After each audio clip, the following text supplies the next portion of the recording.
Selamat malam Ibu Made dan selamat malam teman-teman semua. Pertama-tama saya mengucapkan terima kasih banyak pada Ibu Made yang telah menyempatkan waktunya untuk kelompok kami melakukan wawancara eh, mata kuliah ekonomi publik dan kesehatan. Kebetulan kelompok kami ditugaskan untuk mewawancarai rumah sakit swasta dan diarahkan untuk mewawancarai ibu sebagai perwakilan dari rumah sakit swasta. Mungkin saya izin memperkenalkan diri.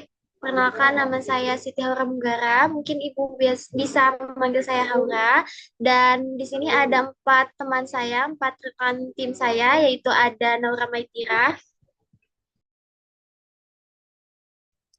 Selamat malam Ibu, perkenalkan nama saya Naura Maitira.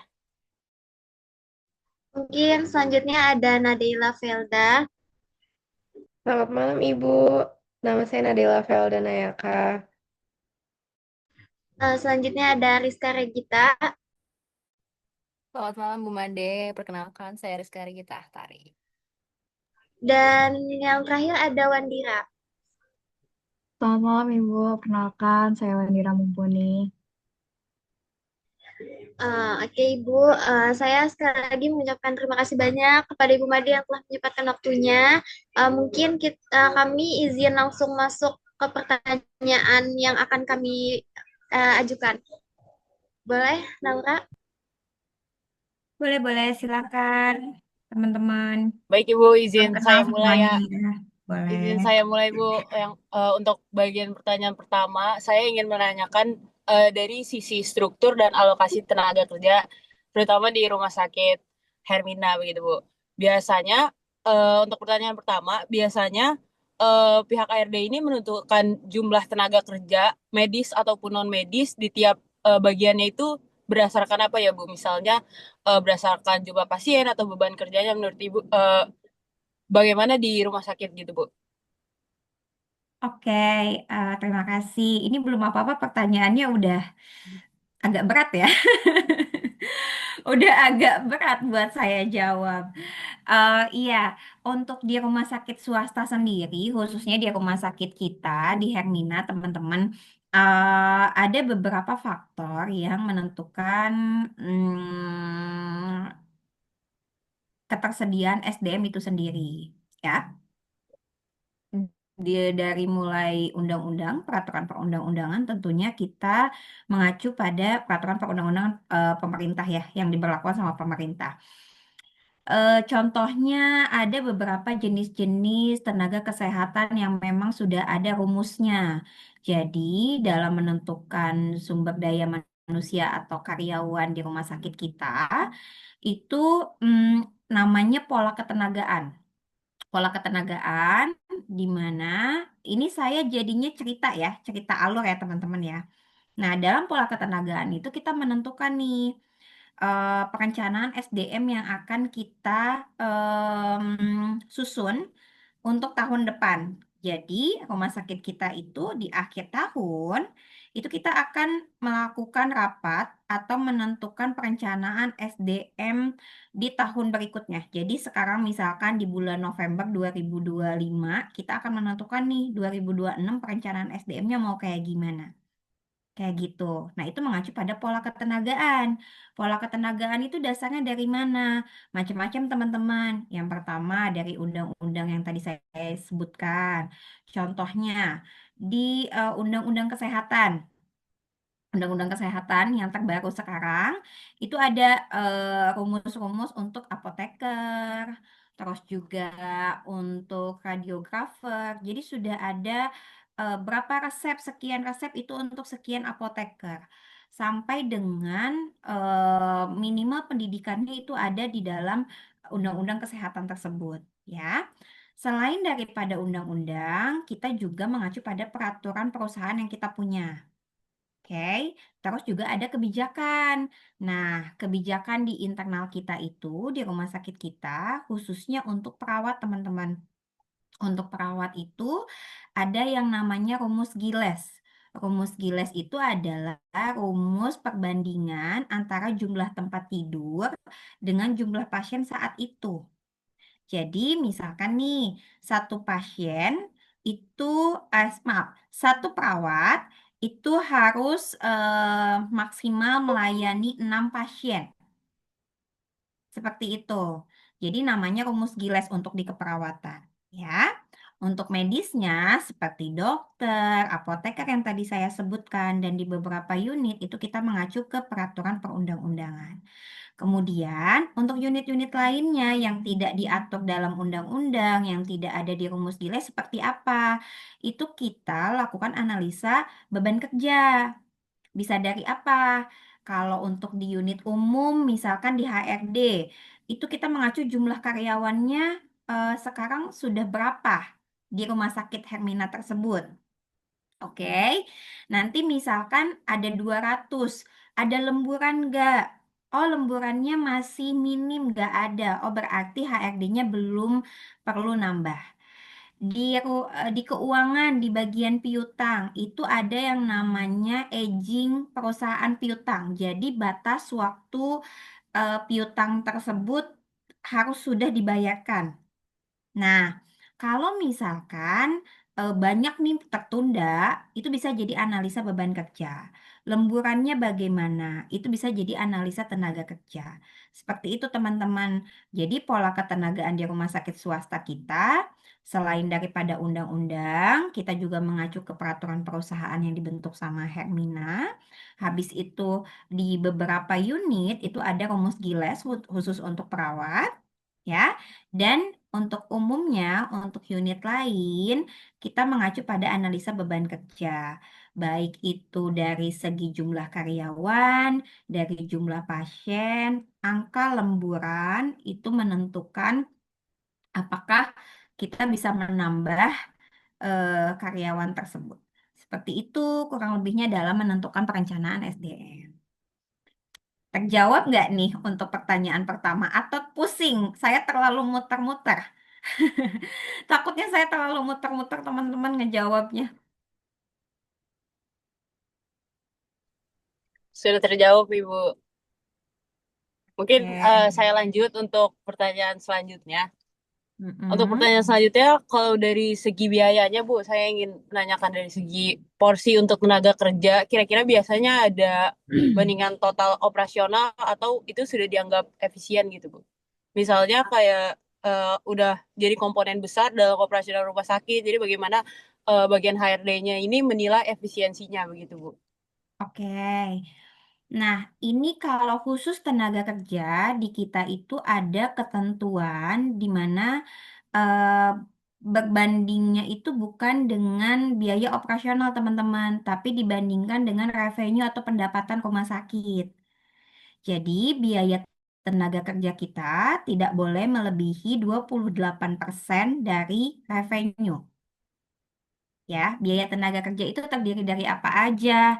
Kalau di rumah sakit kita, di Hermina sendiri, itu ada em, gaji tentunya, udah pasti itu nggak boleh diotak-atik. Kemudian biaya lembur, kemudian ada biaya perlengkapan karyawan, itu dihitungkan biaya pengobatan karyawan, baik itu BPJS Kesehatan maupun asuransi lainnya, biaya rapat, biaya pendidikan, kemudian biaya lain-lain itu teman-teman kalau di kita kan ada santunan ya, santunan buat karyawan yang menikah, yang meninggal dunia, biaya kesehatan karyawan dalam hal ini kegiatan olahraga itu masuk ke dalam biaya tenaga kerja. Nah, seluruh biaya tersebut itu kita tentukan tidak boleh melebihi 28% dari pendapatan. Artinya kalau misalkan pendapatannya itu misal 2M dalam satu bulan, berarti nggak boleh lebihnya itu 28% dari 2M tersebut. Kita hitung ya. 2M dikali 28%. Berarti biaya tenaga kerjanya nggak boleh lebih dari 560 juta kurang lebih. Seperti itu. Nah, ini saya menjelaskan sedikit keluar dari biaya tenaga kerja. Selain daripada biaya tenaga kerja, kita juga ada ketentuan-ketentuan lainnya, teman-teman. Kayak biaya.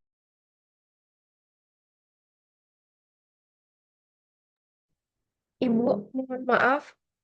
Eh, Kemute Ibu. Sorry. Oke.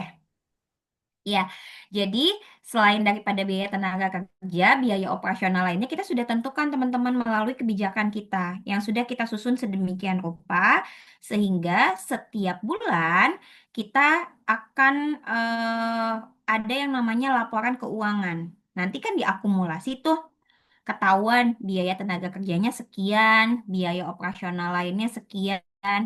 Kalau misalkan lebih daripada ketentuan standarnya, maka harus dilakukan analisa dan rencana tindak lanjut.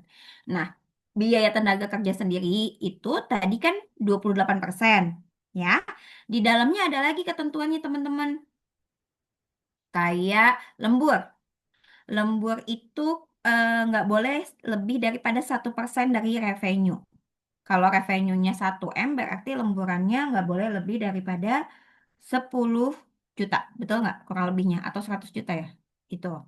Nah, kemudian ada biaya pendidikan. Di Hermina itu sangat concern terhadap pendidikan karyawan. Baik itu diklat, pendidikan formal untuk yang kayak mau melanjutkan kuliah. Atau juga pendidikan non-formal yang diklat-diklat ya. Baik wajib ataupun diklat opsional. Itu kita sangat concern terhadap pendidikan karyawan. Tapi walaupun concern, walaupun kita melihat pendidikan karyawan itu merupakan suatu investasi, tetap harus ada standarnya. Nah, pendidikan karyawan sendiri nggak boleh lebih dari 1% daripada revenue. Seperti itu, teman-teman. Jadi, totalnya 28% biaya tenaga kerja maksimal, tapi di dalamnya ada lagi ketentuan lembur nggak boleh dari 1%. Terus pendidikan karyawan nggak boleh lebih daripada 1% dari revenue. Seperti itu.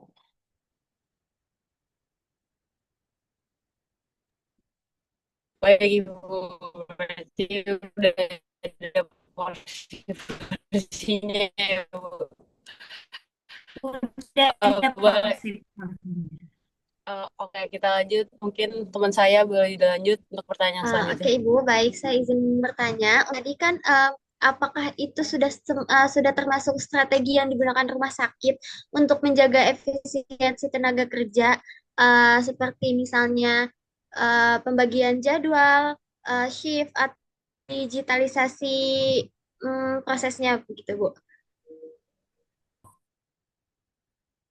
Oke, Haura, terima kasih pertanyaannya.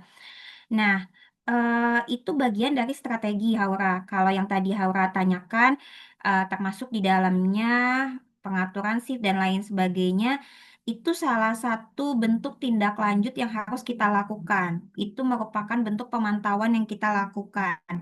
Sekarang balik lagi nih ke tadi. Biaya tenaga kerjanya nggak boleh lebih daripada 28%. Yang bisa diatur itu apa?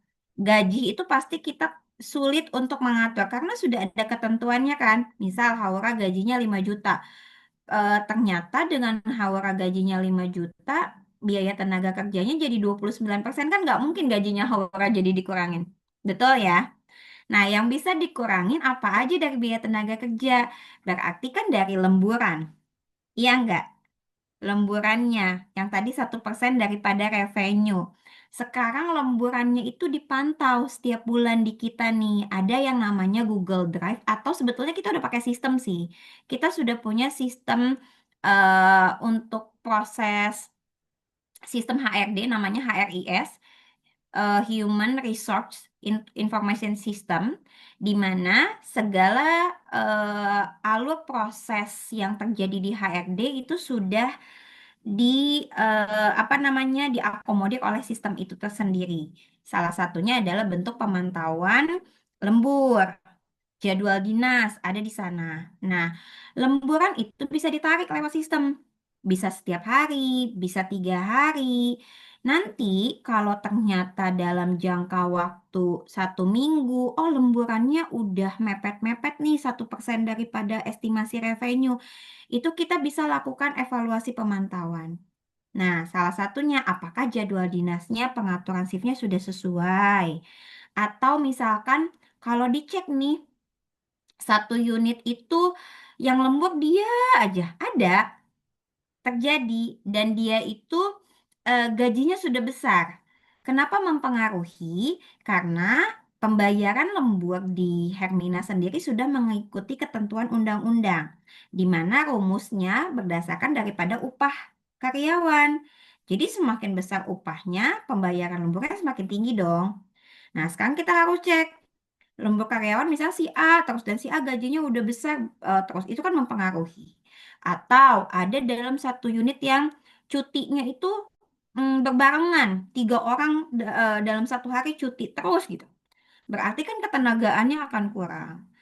Bahkan ada juga yang keterlambatan dokter. Kalau kalian pernah ke rumah sakit nggak? Pernah berobat ke rumah sakit? Pernah, Ibu. Karena Pernah. Pernah, Bu. pernah mengalami dokternya datang terlambat? Pernah Ibu. Pernah, Ibu. Pernah. Menurut kalian dokter yang datang terlambat itu akan mempengaruhi jadwal shifting enggak? Tidak, Mempengaruhi, Bu. Bu. Jadi lebih Iya dikit, enggak? ya. Pasiennya lebih lama menunggu, jadinya mundur dong.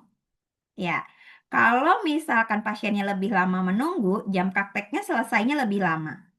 Jam prakteknya selesainya lebih lama, perawatnya yang nemenin dokter itu lebih lama juga nggak pulangnya. Dibayar lembur Iya. enggak? Nah, hal-hal seperti itu menjadi pemantauan HRD, menjadi pemantauan kita teman-teman.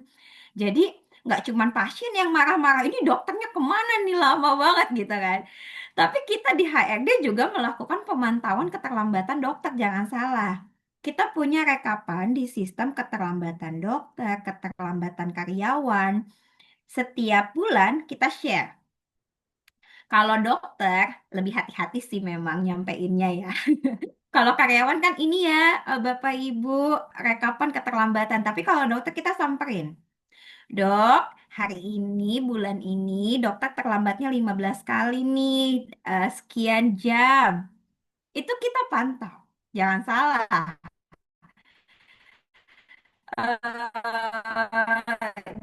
Jadi, pasien boleh komplain, tapi kita juga bisa komplain ke dokter karena itu mempengaruhi kita, di mana pengaruhnya adalah ke lemburan. Lemburan kemana? Ke biaya tenaga kerja. Oke, jadi pengaturan shifting itu udah pasti. Pemantauan keterlambatan karyawan itu udah pasti. Kemudian jangan salah teman-teman, pernah nggak ngeliat di rumah sakit ada teman-teman ngeliat misalkan keliling ya, keliling. Polinya rame banget. Sampai perawatnya kerudungnya udah kayak ke belakang. Udah dandanannya udah gak tahu. Tapi misalkan teman-teman ngeliat jalan-jalan ke IGD. Perawatnya ada yang lagi main HP.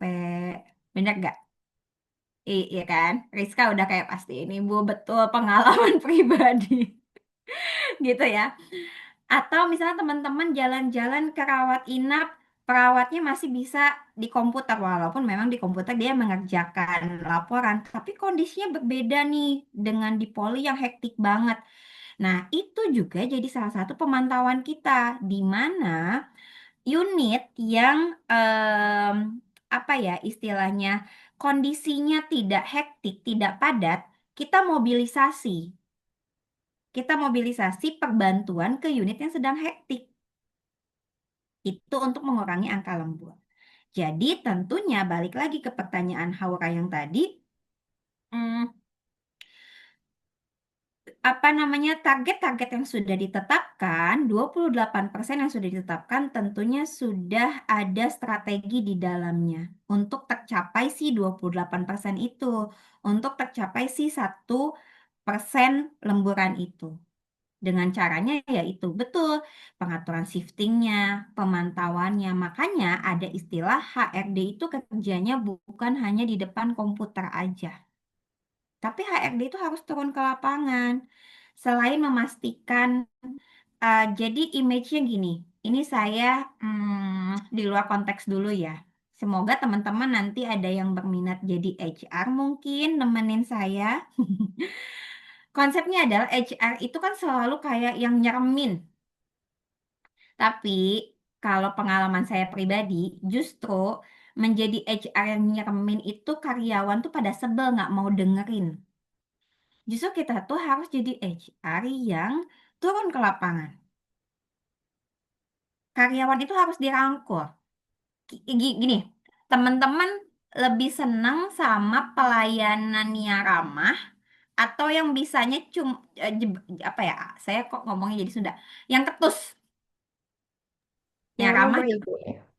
bener kan? Pasien aja begitu. Karyawan juga pengennya HRD-nya itu ramah.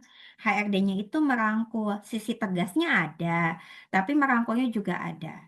Kalau dikasih taunya dengan baik-baik, pasti karyawan juga ikut. Pasti mereka juga paham, oh iya, maksudnya ke sini. Makanya tadi balik lagi nih ke omongan saya yang tadi. HRD tugasnya nggak cuma di depan komputer.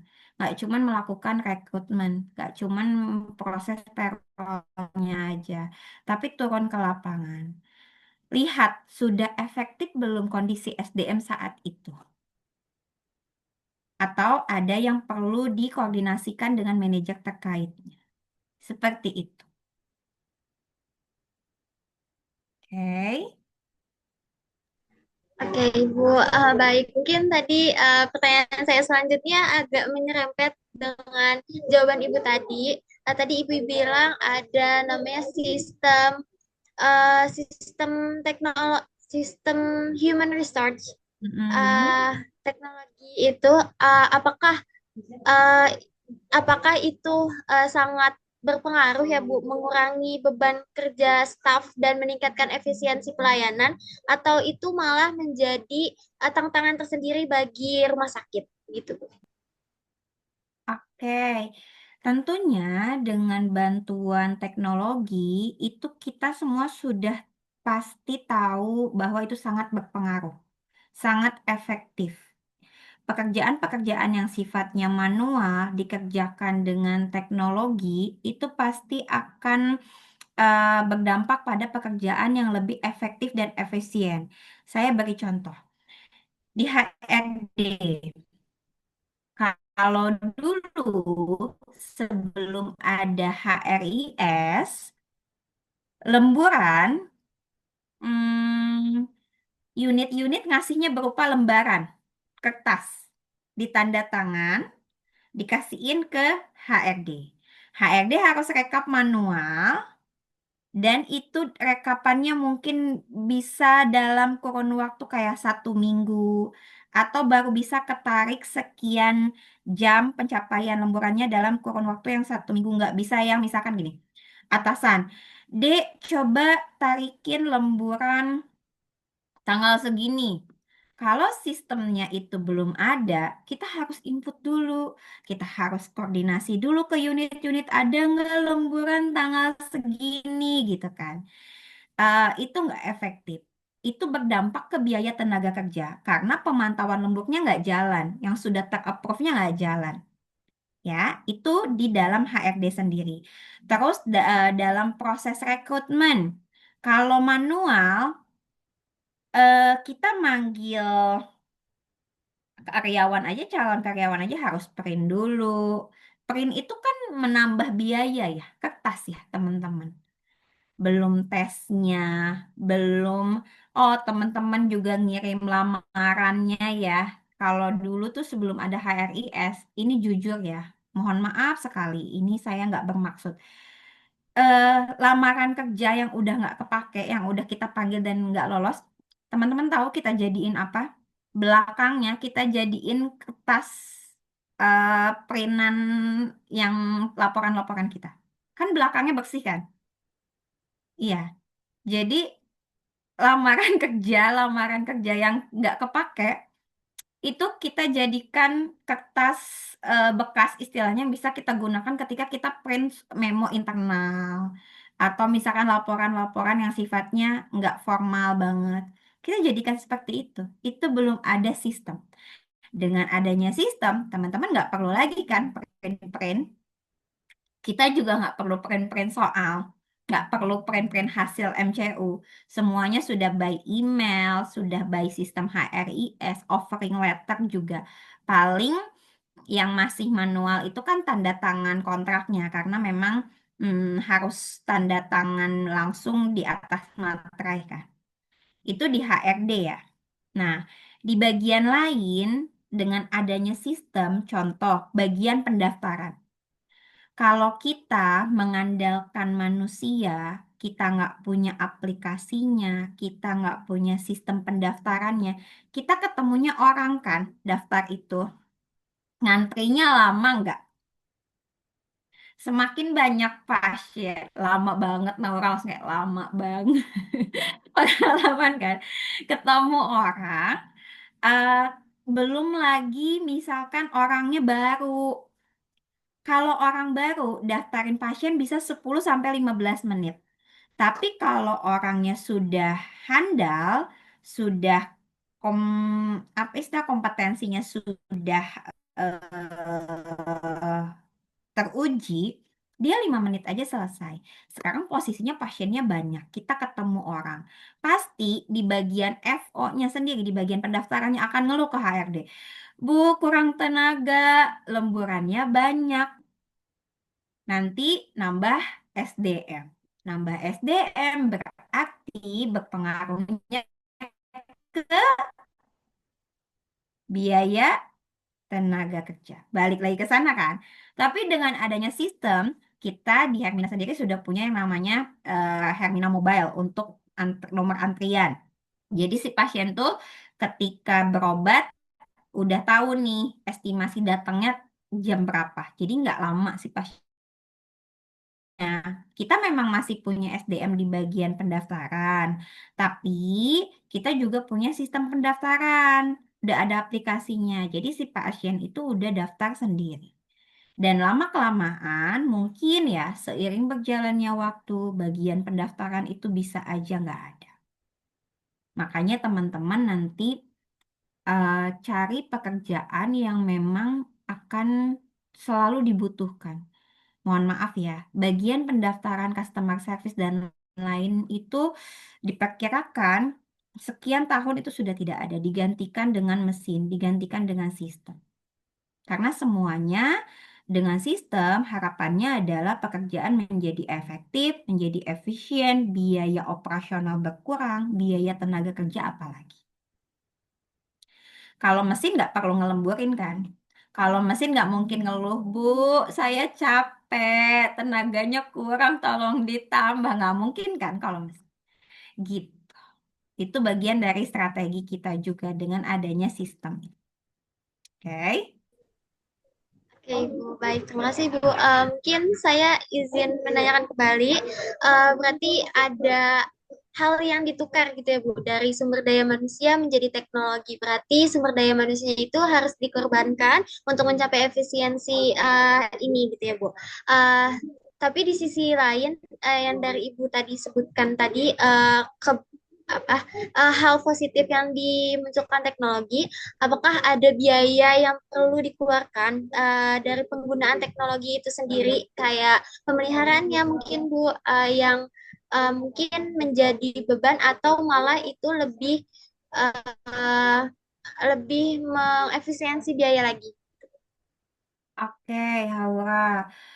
Terkait dengan beban biaya antara SDM dibandingkan dengan teknologi, jika di awal saat penerapan sistem pasti jawabannya adalah lebih besar biaya sistem itu sendiri. Karena biaya dengan vendornya, biaya pemasangannya dan lain sebagainya pasti kita semua tahu itu memerlukan biaya yang cukup besar. Nah, tapi seiring berjalannya waktu, pasti setelah dilakukan evaluasi itu lebih efektif.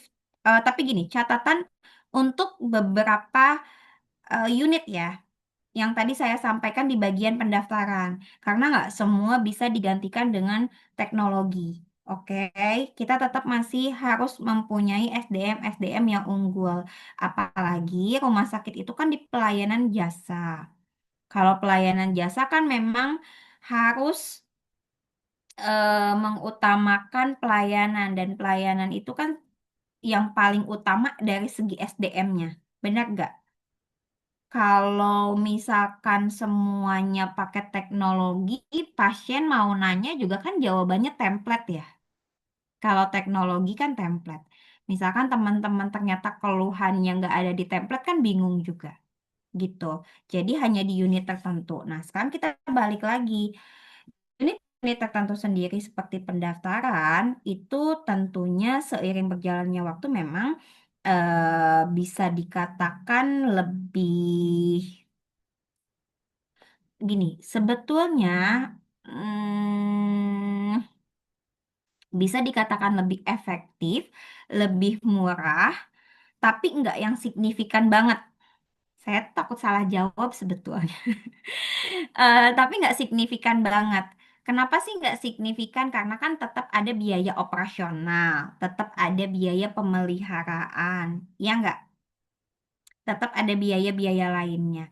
Tapi di satu sisi, dengan adanya sistem itu sendiri, kita bisa meminimalisir penambahan biaya SDM, baik dari lembur ataupun penambahan angka SDM-nya. Ya, bisa.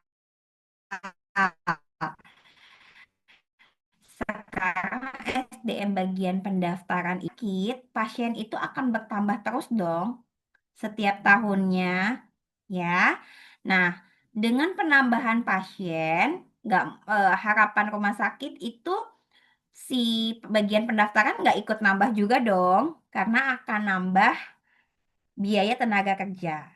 Makanya dibantulah dengan sistem itu sendiri. Jadi biaya tenaga kerjanya tetap 5 orang, tapi dengan adanya sistem biaya eh, apa ya biaya maintenance-nya, biaya maintenance operasional dari sistem itu sendiri tidak lebih besar daripada biaya penambahan SDM atau tidak menimbulkan lembur SDM itu sendiri. Seperti itu kurang lebihnya, Hawa. Baik Ibu, berarti kalau untuk teknologi dia jangka panjang seperti itu ya Bu ya. Mungkin saya izin bertanya ke pertanyaan selanjutnya. Dalam Boleh. praktiknya, apakah pernah dilakukan evaluasi beban kerja atau analisis produktivitas tenaga kesehatan? Jika memang iya, apakah maksudnya bagaimana hasilnya digunakan di rumah sakit? Gitu. Oke. Efektivitas produktivitas tenaga kerja itu kita sudah ada targetnya. Di kita itu dibandingkan dengan pendapatan. Jadi segala sesuatunya dibandingkan dengan pendapatan. Karena mengacu ke kita kan rumah sakit swasta ya. Segala biayanya, segala operasionalnya itu tentu kita yang mengatur dan pendapatannya itu memang murni dari kita sendiri. Beda dengan rumah sakit publik yang ada subsidi dari pemerintah. Saya nggak paham, ini mohon maaf sekali, saya nggak terlalu paham secara detail sistem di rumah sakit publik seperti apa. Tapi yang saya tahu sebagai orang awam, rumah sakit publik kan tentunya ada subsidi dari pemerintah ya. Betul, berbeda dengan kita yang memang kita mengandalkan sendiri untuk pembiayaan itu. Makanya kenapa segala bentuk pembiayaan, produktivitas karyawan itu disesuaikan dengan pendapatan dari rumah sakit itu sendiri. Nah, sekarang balik lagi ke pertanyaan Haura, apakah ada evaluasi? Apakah ada pemantauan? Tentu ada pemantauan, tentu ada evaluasi. Dilakukannya kapan? Ada bulanan, ada triwulan, ada tahunan. Oke, untuk bulanannya, eh, produktivitas karyawan itu satu SDM harus istilahnya ya, kalau dibandingkan dengan angka ya, mohon maaf nih, harus menghasilkan istilahnya itu 38 juta dalam 1 bulan. Oke, bisa dipahami. Jadi kalau ditanya produktivitas karyawannya seperti apa? 38 juta dibanding 1 karyawan. Nah, kalau misalkan karya apa namanya produktivitasnya belum tercapai daripada 38 juta, itu bagaimana?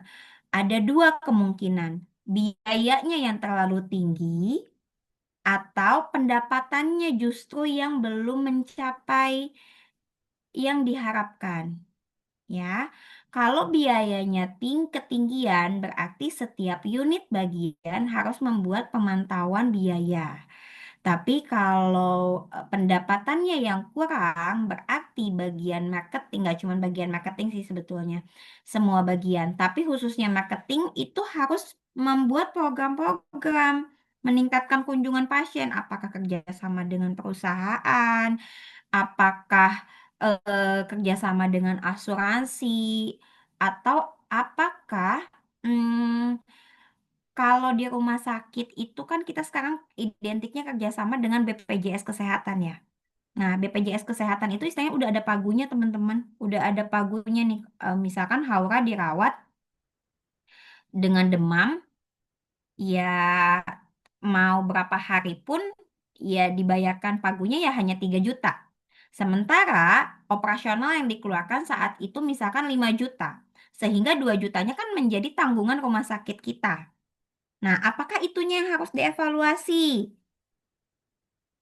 Apakah sebetulnya Haura itu cukup dengan 3 juta? Seperti itu loh. Jadi banyak yang eh, harus dievaluasi, difikirkan ketika produktivitasnya tidak tercapai, dari segi biayanya seperti apa, dari segi pendapatannya seperti apa. Oke. Nah, itu yang bulanannya, yang triwulannya juga sama. Bahkan yang tahunannya juga sama. Kita ada target-targetnya untuk melakukan evaluasi dan tindak lanjut apabila tidak tercapai. Baik, terima kasih banyak Ibu. Mungkin selanjutnya akan ditanyakan oleh rekan saya Nadeila. Baik Ibu, saya izin eh, bergantian bertanya. Yang seperti tadi Ibu bilang terkait eh, penggajian karyawan yang 28% dari revenue dan juga lembur. Nah, untuk penggajian sendiri berarti itu udah bersifat tetap ya, Bu. Tapi ada nggak sih, Bu, pemberian intensif atau bonus bagi karyawannya? eh, Misalnya karena tenaga kesehatan ini berprestasi ataupun melakukan tindak apa suatu kunjungan atau tugas khusus yang diberikan oleh rumah sakit. Jika memang ada, sejauh mana sih Bu dari sistem di HRD-nya tadi itu, terus juga bisa berpengaruh terhadap motivasi kerja dari karyawan dan seperti apa efisiensi tenaga kerjanya gitu sih Bu. Oke, pertanyaannya bagus. Aku suka. Dengan jawaban saya ini, semoga teman-teman tuh jurusannya apa? Manajemen ya? Atau Ekonomi pembangunan Ibu. Pembangunan, Bu. ekonomi pembangunan? Jurusannya Ekonomi pembangunan, Bu. ekonomi pembangunan. Oke, nanti bisa kok di bagian HRD, di bagian payrollnya ya. Siapa tahu teman-teman jadi tertarik kan? HRD itu seru. Nah, menjawab pertanyaan dari Nadela itu, tentunya selain daripada efektivitas biaya, kita juga harus mengutamakan retensi karyawan, ya. Karena sifatnya gini, karyawan itu ditekan nih, kamu nggak boleh lembur ya, kamu harus ini ya, kamu harus itu. Lama-kelamaan karyawan itu demotivasi, merasa lelah. Akhirnya berpengaruhnya kemana? Ke turnover-nya yang tinggi. Makanya selain daripada pemantauan biaya, kita juga ada yang namanya program retensi karyawan. Apa aja? Program retensi karyawan itu ada engagement. Setiap 6 bulan sekali, kita lakukan survei engagement ke karyawan tanpa pimpinannya tahu yang mengisinya si A, si B, si C. Jadi karyawan diberikan pertanyaan nih, salah satunya itu contoh, apakah dalam 7 hari terakhir Anda uji pimpinan Anda memperlakukannya semanusia itu tuh kalau engagementnya itu tercapai, target kita adalah 90% karyawan engage. Nah, karyawan yang tidak engage, itu kita harus tahu analisa. Kenapa? Apakah dari beban kerja, apakah dari gaji, apakah dari insentif, dan lain-lain. Itu kita tindak lanjuti. Ya, selain daripada survei engagement, kita juga ada bonus. Siapa tahu nih, sekalian, siapa tahu teman-teman minat masuk Hermina. Kita ada bonus. Bonus kita itu setiap 6 bulan sekali. Ya, dan pencapaiannya dari mana? Dari kinerja. Jadi, walaupun Nadila dan Haura di Hermina sama, dengan masa kerja sama, dengan unit sama, dengan gaji sama, tapi bonusnya belum tentu sama. Karena berdasarkan kinerjanya kalian. Ada bonus setiap 6 bulan sekali. Kemudian ada apa lagi? Ada insentif. Di kita itu kalau dinas malam diberikan insentif sekali dinas malam sekian rupiah. Oke. Selain itu ada apa lagi? Kalau misalkan kita ada yang namanya kinerja rumah sakit yang pencapaiannya setiap triwulan 3 bulan. Kinerja rumah sakit itu apa aja? Rawat jalan, rawat inap, tindakan operasi, kemudian kelahiran, kemudian biaya obat. Kenapa biaya obat masuk ke dalam kinerja rumah sakit?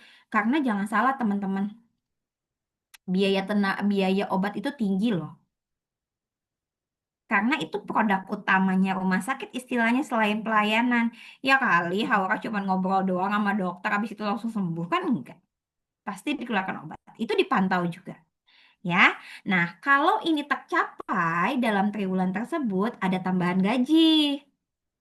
Sekian rupiah untuk jabatan tertentu misalkan. Jadi semakin tinggi jabatannya, kinerjanya juga akan tunjangan kinerja semakin besar.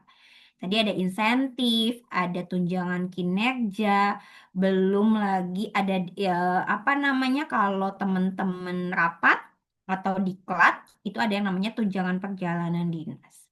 Belum lagi teman-teman ternyata perform, kinerjanya bagus, sudah memenuhi kriteria untuk dipromosikan. Di Hermina itu ada jenjang karir.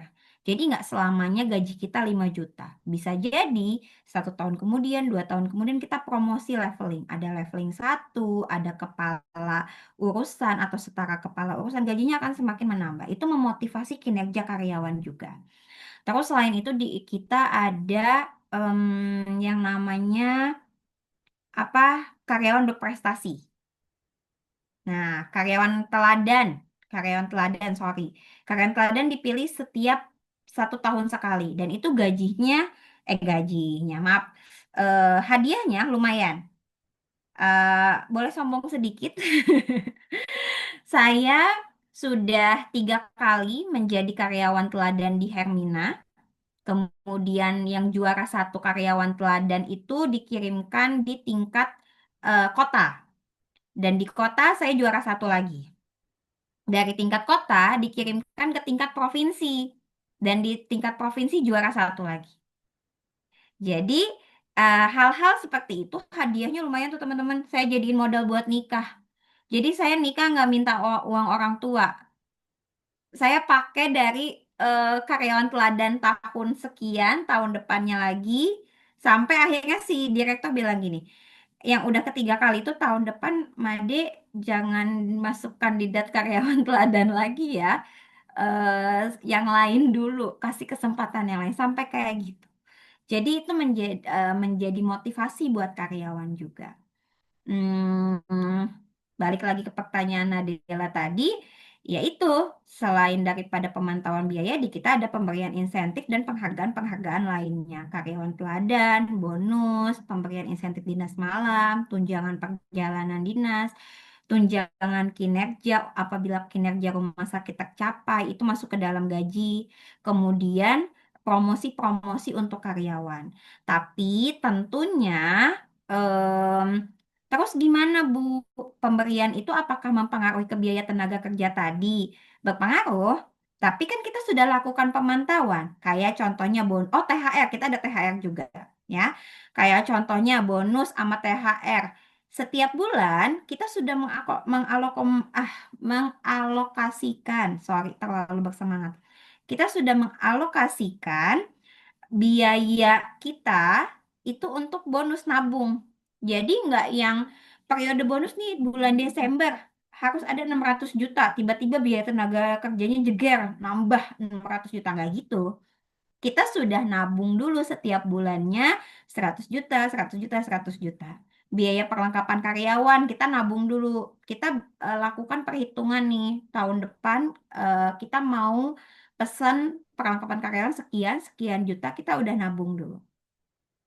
Termasuk gaji, insentif malam, dan lain-lainnya. Gitu. Jadi bukan berarti dengan adanya pemberian reward dilupakan tuh yang efisiensi tadi, yang strategi-strategi dalam efisiensi biayanya. Enggak, tetap sudah kita akomodir, sudah kita alokasikan untuk itu. Begitu. Kayaknya lama-lama kalian akan minat masuk Hermina deh setelah ini. Iya, Oke. jawaban dari Ibu sangat menginspirasi sih, betul sebenarnya. Juga sangat sangat menjawab sekali gitu. Mungkin Hmm. saya sedikit bergeser Ibu. Mungkin dari tadi kita sudah terkait banyak gaji, bonus dan lain sebagainya. Mungkin saya ingin bertanya Ibu, uh, penyesuaian biaya dalam kondisi ekonomi tertentu ada nggak sih Ibu? Misalnya ada kenaikan biaya operasional atau dari bahan-bahan medis ataupun tadi teknologi, ada kemajuan yang mengharuskan ada biaya yang keluar nih Bu.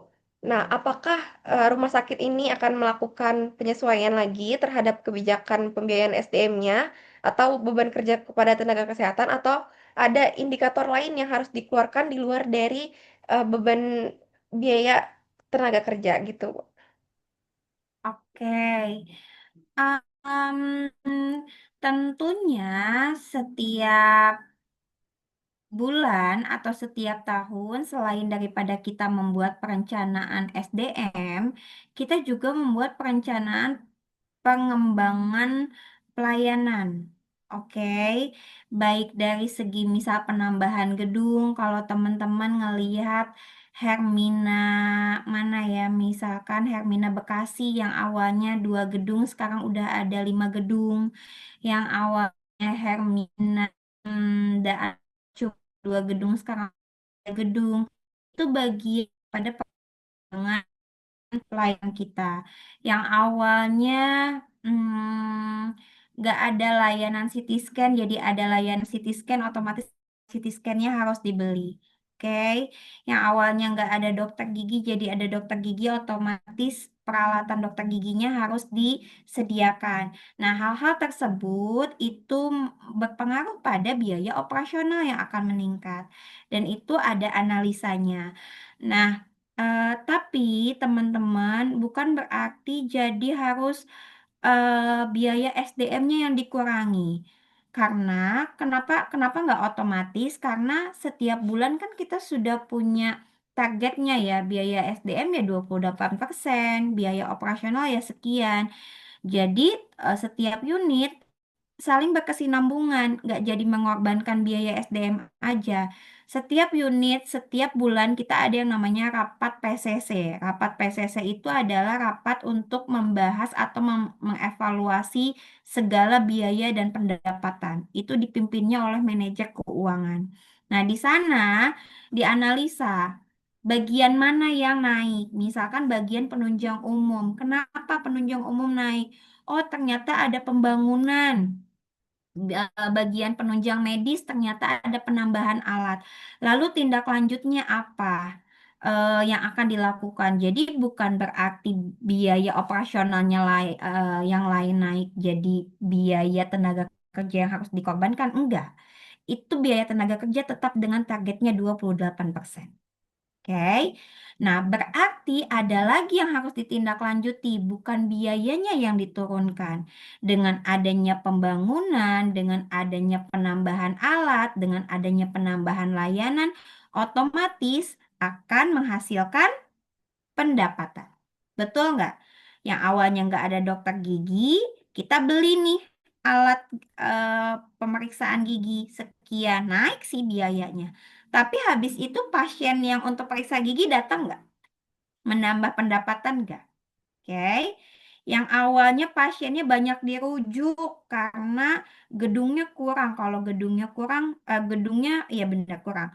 Terus bednya, tempat tidur pasiennya dirujuk-rujukin nih ke rumah sakit lain. Dengan adanya penambahan gedung, dengan adanya penambahan bed, otomatis pasiennya banyak nggak yang dirawatnya? Banyak. Ya, jadi sekali lagi tidak serta-merta dengan adanya biaya naik di bagian lain terus jadi menurunkan target atau biaya di bagian lain lagi. Kan kita tetap dengan pada targetnya masing-masing, ternyata yang ditimbulkan itu naik atau lebih besar, berarti evaluasinya adalah setiap unit bagian harus melakukan tindak lanjut atas penurunan biaya itu sendiri atau meningkatkan pendapatan dengan cara menarik istilahnya pelayanan kita biar lebih banyak pasien yang datang lagi.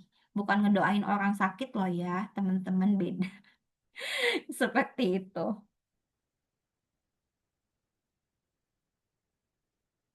Oke. Baik, Ibu, terima kasih. Jawabannya sangat lengkap sekali. Mungkin bisa dilanjut lagi ke pertanyaan selanjutnya oleh teman saya. Terima kasih, Ibu. Yang senang hati.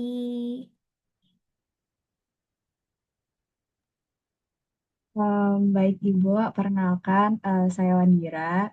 Di sini saya ingin berganti eh, pertanyaan ini Bu. Em, Setelah kita tadi membahas terkait tentang biaya, efisiensi, tenaga kerja, seperti itu. eh, Di sini kan seperti yang kita tahu, kalau rumah sakit itu pada umumnya memiliki biaya pelayanan itu yang lebih tinggi ya Bu, dibandingkan dengan rumah sakit publik. Menurut Ibu, apakah biaya yang lebih tinggi itu dapat sebanding dengan efisiensi kerja dan kualitas pelayanan yang diberikan pada rumah sakit tersebut? Oke. Biaya yang dikeluarkan sebanding dengan pelayanan yang diberikan. Iya, betul Ibu. Kalau menurut saya, itu sangat berpengaruh, sangat berkesinambungan satu sama lain dengan biaya yang dikeluarkan dengan pelayanan yang akan diberikan. Kenapa? Saya contohkan ke biaya tenaga kerja. Kita menambah sedikit misalkan biaya tenaga kerjanya. Jadi yang selalu saya katakan walaupun kita punya target 28%, tapi nggak serta-merta kita harus nge-push karyawan sedemikian rupa. Kalau kita nge-push karyawan sedemikian rupa, motivasi untuk bekerjanya sudah tidak ada. Motivasi untuk memberikan pelayanan yang maksimalnya sudah tidak ada. Kalau sudah tidak maksimal, jadinya ke pasiennya ketus. Ke pasiennya semaunya aja. Pasiennya jadi mau lagi nggak berobat ke kita? Nggak mau lagi kan? Jadinya nggak puas kan? Akhirnya apa? Hilangkan pasiennya lari ke rumah sakit lain atau mungkin ke rumah sakit publik. Alhasil pendapatan kitanya juga tidak ada. Ya, kalau pendapatannya tidak ada karena biaya, segala biaya yang tadi di awal saya bilang, segala biaya kita akan bandingkan dengan pendapatan. Sekarang biayanya kita push biar turun, akhirnya berpengaruh ke kinerja karyawan, akhirnya berpengaruh ke kepuasan pelanggan.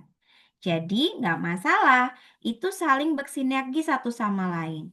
Kita tetap berikan reward-reward kepada karyawan agar mereka puas. Karyawan puas, karyawan semangat kerjanya, produktivitas karyawan akan meningkat melalui pendapatannya. Kepuasan pelanggan terpenuhi, maka pendapatan untuk rumah sakitnya juga terpenuhi. Pendapatan rumah sakit terpenuhi, maka biaya-biaya lain akan otomatis bisa kita tekan. Ya, sekarang gini, eh, kita selalu fokus pada efisiensi biaya. Kita selalu fokus kurangi yuk lemburannya, kurangi yuk eh, apa biaya operasionalnya, listriknya matiin, jangan pakai lift.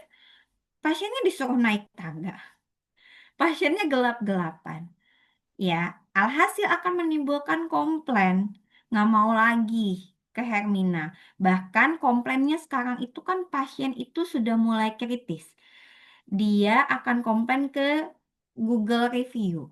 Google Review sekarang teman-teman suka ngeliat nggak Google Review itu berapa?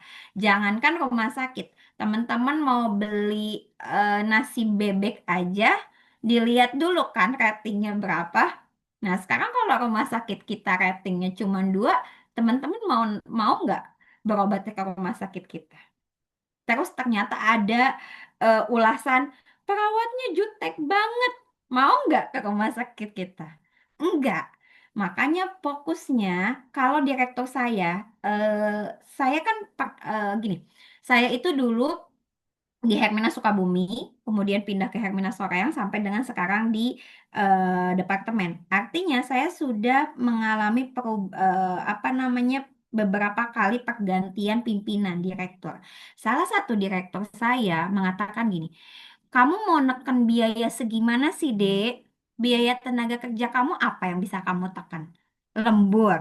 Lemburan kamu bisa neken segimana? Menyumbangkan apa? Sekian persen untuk pendapatan. Iya nggak? Gaji emang bisa diotak-atik? Enggak. Insentif malam memang bisa diotak-atik? Bisa sih. Maksudnya ya apa? Ya yang dinas malamnya ya diatur sedemikian rupa bisa. Tapi menghasilkan sekian persen buat revenue nggak penekanannya? Ya nggak berpengaruh ya. Lembur juga nggak berpengaruh ya gitu. Makanya kenapa salah satu direktur saya itu mengatakan fokusnya jangan selalu pada efisiensi biaya. Tingkatkan kepuasan pelanggan sehingga itu akan berpengaruh pada revenue. Kalau revenue atau pendapatannya terpenuhi, maka biaya tuh nggak usah repot-repot lagi. Balik lagi, jawaban saya adalah antara biaya yang dikeluarkan dengan pendapatan yang akan didapat itu saling bersinergi satu sama lain, Wandira. Saling berkesinambungan. Kita nggak apa-apa ngeluarin biaya demi meningkatkan pelayanan kita. Kita keluarin biaya untuk sistem. Tapi dengan adanya sistem, mempermudah pasien untuk melakukan pendaftaran, mempermudah pasien untuk tahu estimasi datang ke rumah sakit itu sekian jam. Kalian pernah nggak ngerasain datang ke rumah sakit dari pagi sampai sore belum selesai? Belum lagi ditambah dokternya telat. Kesel nggak? Mau nggak datang lagi ke rumah sakit itu? Dengan kita mengeluarkan biaya untuk sistem, kita appointment, kita udah tahu di sistem itu. Wandira datangnya jam 8 sampai jam 9 ya. Emang Wandira kan datang jam 6? Enggak dong, kan udah ada estimasinya jam 8. Seperti itu. Dengan adanya sistem, Wandira nggak perlu lagi ngambil nomor antrian, cukup antri di depan mesin APM namanya ya, Anjungan Pendaftaran Mandiri. Mesin APM tinggal tek, tek, tek, tek, keluar. Tinggal kasihin ke perawat. Happy nggak pasiennya? Mau lagi nggak datang untuk kontrol selanjutnya? Berpengaruh nggak ke pendapatan? Ya, jadi nggak masalah. Semuanya saling berkesinambungan. Kita nggak apa-apa ngeluarin. Jangankan rumah sakit, saya rasa teman-teman jualan pun mau nambah varian baru, misal matcha ya, teman-teman jualan matcha. Saya senang banget sama matcha. Suami saya sih yang senang, tapi jadi ikutan senang matcha.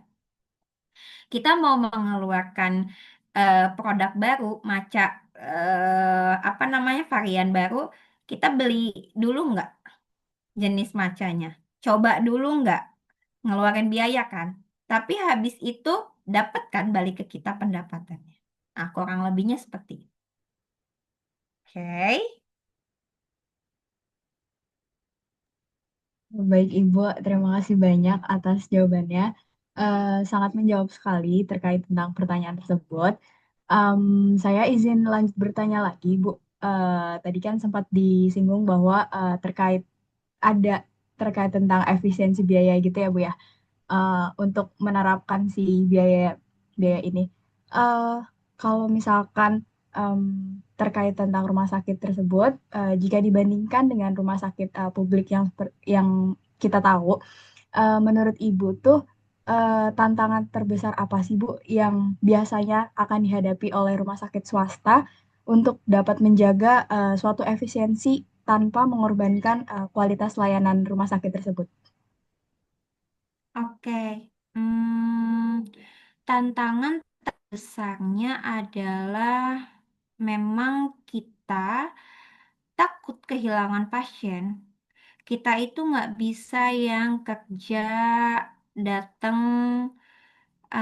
tensi pasien yang udah ya Bu, udah tensinya segini, kita nggak bisa. Mungkin ini mohon maaf sekali saya memang belum pernah di dalam manajemen rumah sakit publik, tapi saya pernah merasakan di salah satu rumah sakit publik yang berbeda nggak sih teman-teman? Mohon maaf ya, maksudnya gini. Kadang kalau kita pribadi merasa sudah punya gaji yang akan tetap, yang diberikan oleh pemerintah, kita jadi nggak ada motivasi untuk memberikan lebih. Betul nggak sih? Ya, gua masih kerja segini juga ya, tiap bulan juga gajinya segini. Ya, tapi kalau kita di rumah sakit swasta, gajinya memang segitu, tapi kita pengen promosi, pengen gajinya naik, pengen dapat insentifnya lebih gede, pengen jadi karyawan teladan, maka harus memberikan performnya yang lebih lagi. Nah, kita tuh sangat tantangan terbesar kita adalah eh, pelanggan kita kan pasien ya. Tantangan terbesar kita adalah menarik pasien itu untuk trust ke kita, untuk percaya ke kita. Walaupun mohon maaf teman-teman, eh rumah sakit itu bukan suatu bisnis yang sama dengan perusahaan lain karena selain daripada pendapatan kita juga kan harus mengedepankan empati ya. Ada itu.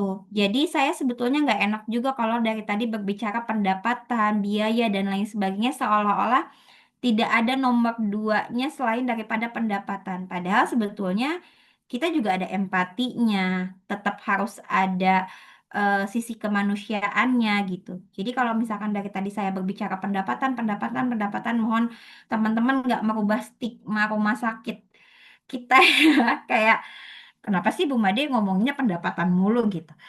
Kan berbicaranya sedang efisiensi biaya ya, jadi kan ke pendapatan pendapatan lagi gitu. Nah, balik lagi ke pertanyaan Wandira tadi.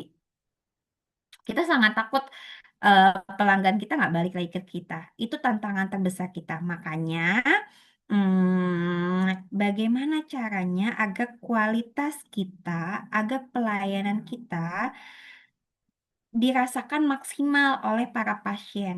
Sehingga mereka ngerasa trust, mereka datang lagi ke kita. No issue, baik mereka eh, pasien pribadikah atau pasien BPJS. Kan kalian selalu kita, bukan kalian ya, kita selalu merasa pasien BPJS dibeda-bedakan dengan pasien pribadi gitu. Itu salah satu kekhawatiran kita juga, kita nggak mau ngebeda-bedain itu. Karena tanpa adanya pasien dengan jaminan BPJS pun pendapatan kita berkurang juga kan sama. Itu. Tantangan terbesar kita adalah bagaimana kita selalu bisa memberikan. Sebentar teman-teman, mohon maaf. Ah, saya izin angkat telepon dulu ya. Ya, Waalaikumsalam. Belum sih. Ini kayaknya sekitar. Bentar lagi sih.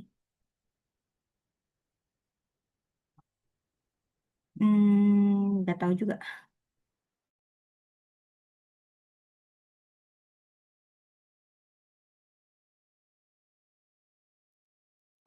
Teman-teman, kayaknya ada dosen teman-teman yang mau join, boleh?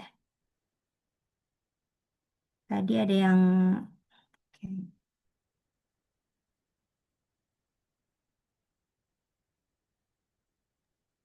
Iya, Ibu. Boleh. Boleh. Oke. Ini sudah saya berikan ya.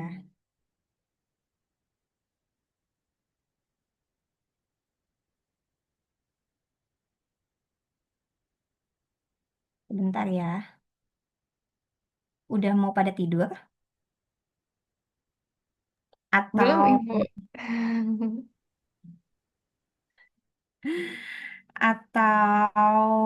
masih habis ini ada janji dulu? Ya, Bisa dilanjut? Iya, jadi kurang lebihnya seperti itu, teman-teman. Makanya kenapa di balik kita melakukan penekanan biaya, melakukan efisiensi, itu tuh kayak tetap aja bagaimana cara kita meningkatkan produktivitas karya, gimana cara kita meningkatkan performa karyawan untuk memberikan pelayanan yang maksimal kepada pelanggan kita, yaitu pasien kita. Gitu.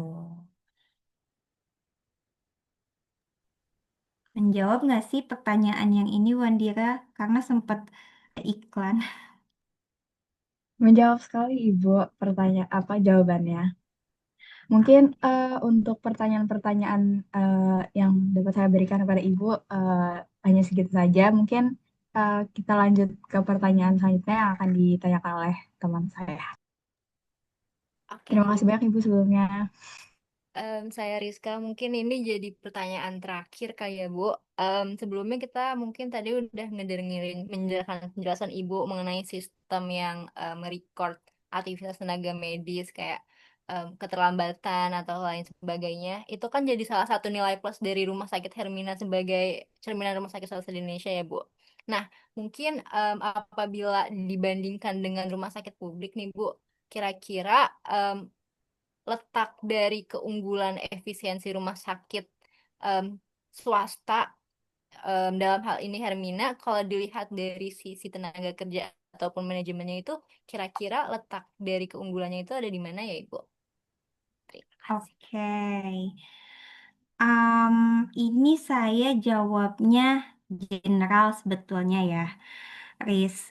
Karena sekali lagi saya nggak pernah ada di dalam manajemen rumah sakit publik kan. Jadi saya khawatir juga nih keliru ngejawabnya gitu.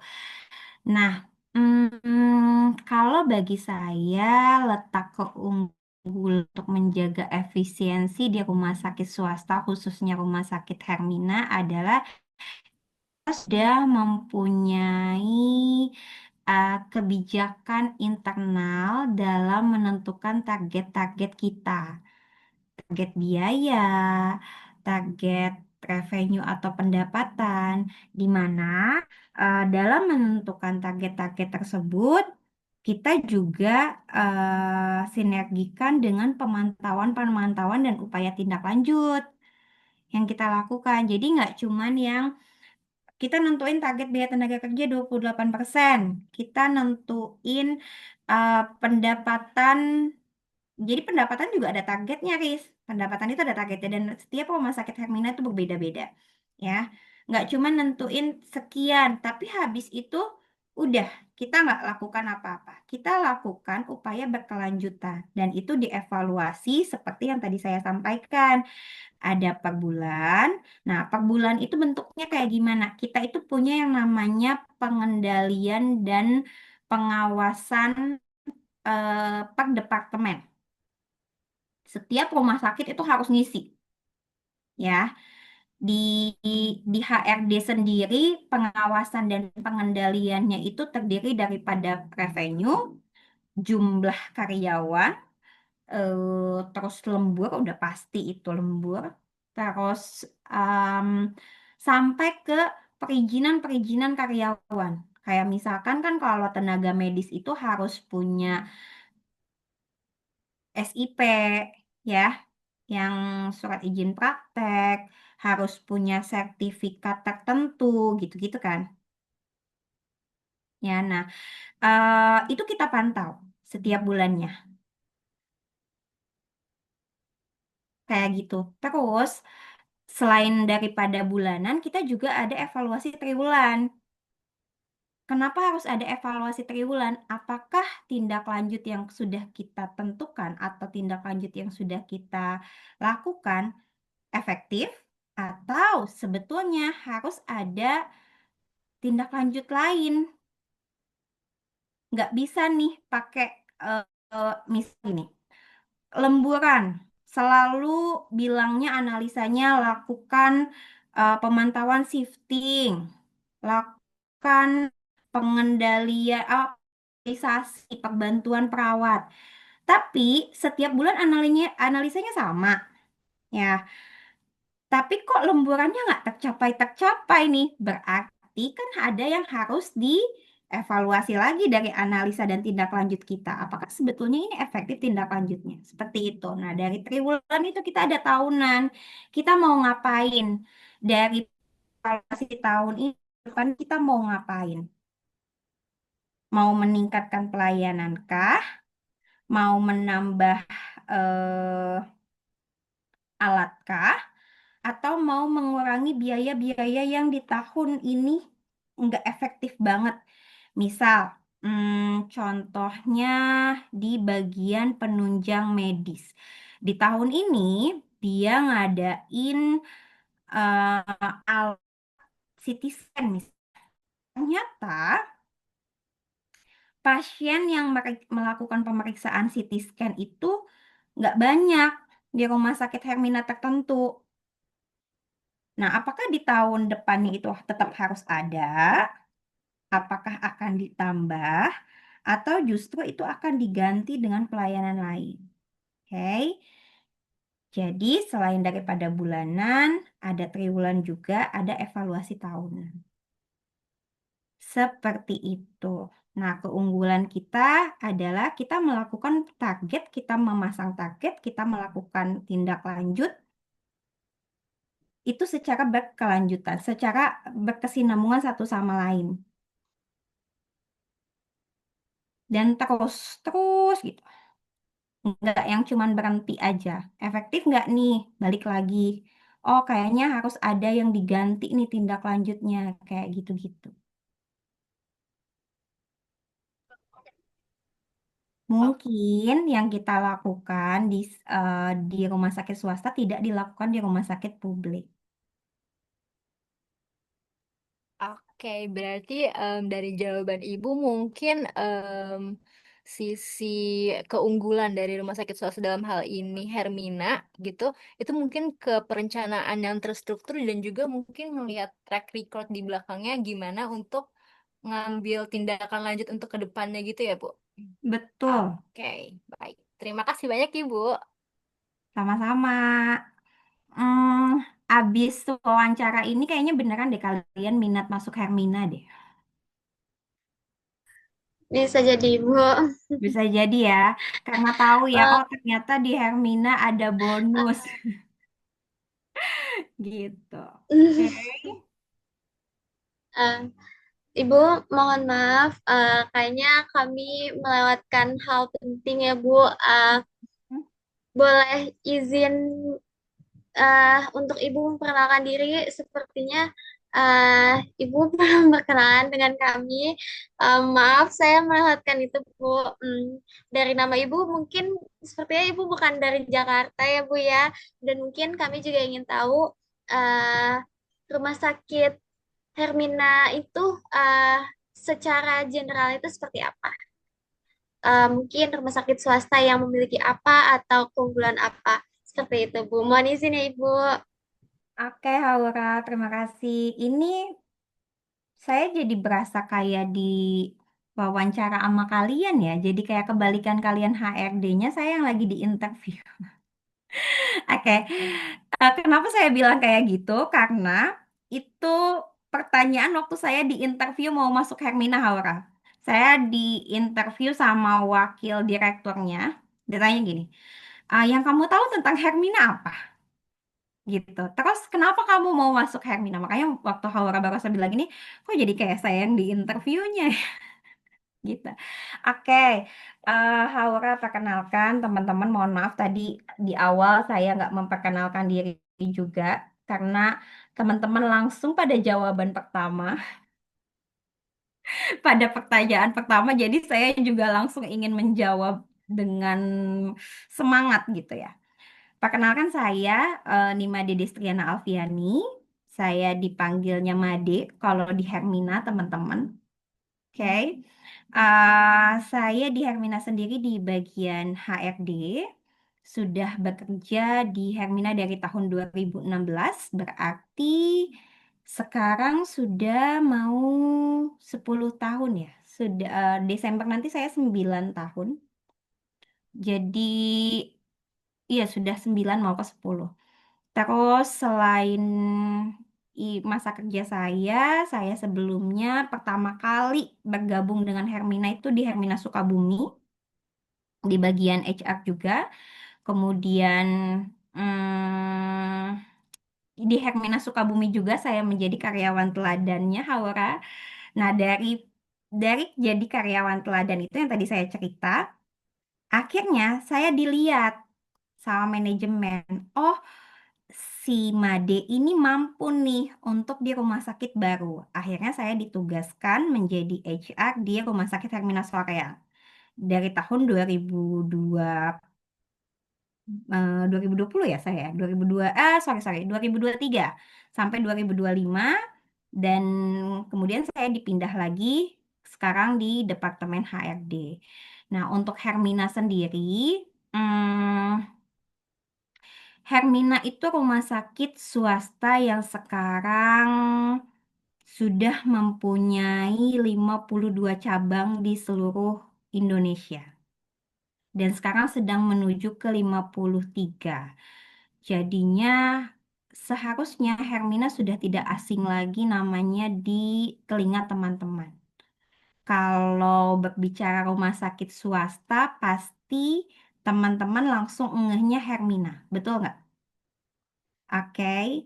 Nah, kita tahu bahwa Hermina itu rumah sakit swasta. Udah gitu aja.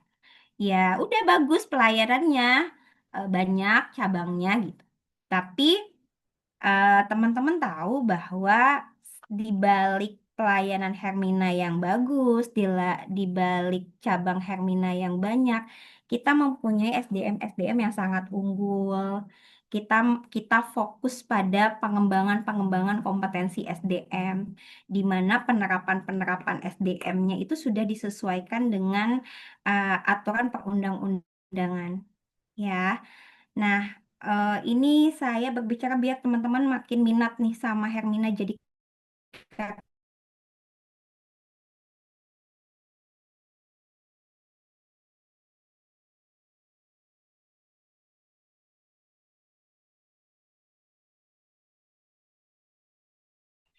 ini ngeheng. Suara saya masih terdengar? Oke. Sudah Bu, terdengar, sudah terdengar. Di Hermina, teman-teman langsung jadi karyawan tetap. Di Hermina, teman-teman ada jenjang karir. Di Hermina, teman-teman punya bonus. Di Hermina, teman-teman bisa menjadi karyawan teladan. Itu yang balik lagi ke pertanyaan yang tadi pertama. Kita tidak hanya fokus pada Hermina, bukan rumah sakit swasta yang hanya berfokus pada efisiensi biaya. Tapi di balik efisiensi biaya yang kita lakukan, kita memberikan reward sedemikian rupa untuk karyawan yang membuat karyawan merasa semakin termotivasi untuk memberikan layanan yang maksimal kepada pelanggan kita, yaitu kepada pasien. Sehingga pasien merasa terpuaskan dan selalu datang lagi ke Hermina, eh, merasa trust dengan Hermina. Dampaknya kemana? Dampaknya adalah kepada pendapatan. Kalau kita berbicara tentang efisiensi ya, biaya berarti kan ada pendapatan itu. Jadi rumah sakit Hermina nggak cuma tentang rumah sakit yang cabangnya banyak, nggak cuma tentang rumah sakit swasta. Rumah sakit yang terus berusaha memberikan layanan yang maksimal sehingga pasien merasa trust, sehingga pasien balik lagi ke Hermina. Dan tentunya sesuai dengan tagline kita, Hermina lebih dekat. Kenapa tagline Hermina itu lebih dekat? Karena Hermina ada di mana-mana. Haura lagi di daerah sekalipun di Purwokerto ada Hermina. Nanti di Bali ada Hermina. Di Sukabumi ada Hermina, di Bogor ada Hermina. Makanya tagline kita adalah Hermina lebih dekat. Rumah sakit swasta yang bisa kalian kunjungi di mana aja, rumah sakit swasta mana ya? Ya Hermina. Begitu. Oke, dari senyumnya Naura ini makin kayak, kapan ya aku lulus? Yuk, ditunggu gabung sama saya atau menggantikan saya mungkin. Boleh Ibu. Baik, terima kasih banyak Ibu. Mungkin izinkan saya menyapa Bapak Ari yang telah bergabung. Terima kasih Bapak sudah menyempatkan waktunya untuk bergabung. Terima kasih banyak telah membantu kelompok kami melakukan wawancara dengan Bu Nimade eh, sebagai perwakilan Hermina. Selamat malam Bapak. Mungkin iya nih Bu, Naura sepertinya sudah tertarik mau masuk Hermina. Mungkin eh mungkin nanti Laura sekarang magang semester berapa sepertinya sih? boleh bertanya-tanya ya Bu. Kami Boleh dong. semester Kami 3 Bu, semester tahun 3 Bu. depan. Oke, aku kira kalian semester awal, semester 1 gitu. Semester 3 Tiga Bu. Bu. Untuk Semester 3. iya, Berarti mau semester 4 ya? Bentar lagi lah. iya. Kebetulan Baik. semester 5 kita ada program magang wajib dari kampus juga, Bu. Cuma Nah, kalau misalkan dari jurusan kita itu harus selaras dengan jurusan kami gitu, Bu, ekonomi pembangunan. Belum tahu kalau oke. HRD itu bisa atau enggak. Kami juga belum tahu sih, Bu. Gitu. Di bagian HRD itu kita menerima sarjana ekonomi loh, karena ada bagian payroll. Payroll itu kan harus sarjana ekonomi ya. Teman-teman mungkin sudah tahu kalau Pak Ari dulunya praktisi di Hermina. Beliau sebagai HRD Hermina sudah tahu? Ya, jadi nggak cuman psikologi yang bisa di HRD, nggak cuman manajemen, tapi HRD itu merupakan lini yang umum ya. Nah, teman-teman background saya itu bukan manajemen, bukan akuntansi. Background saya adalah hukum. Ya, kan langsung kayak, wah, langsung kayak, wah, tapi bisa di HRD, bisa di HR. Eh waktu di Hermina Sukabumi, waktu interview, saya saingannya itu sama psikologi. Saya berempat, tiga-tiganya psikologi dan saya yang hukum sendiri. Kayak udah hopeless ya, kayaknya saya nggak akan diterima deh di Hermina gitu. Tapi ternyata jangan salah, HR memang membutuhkan salah satunya adalah lulusan hukum. Karena eh, dia bisa lebih mendalami bagian hukum ketenagakerjaan kan. Kayak gitu.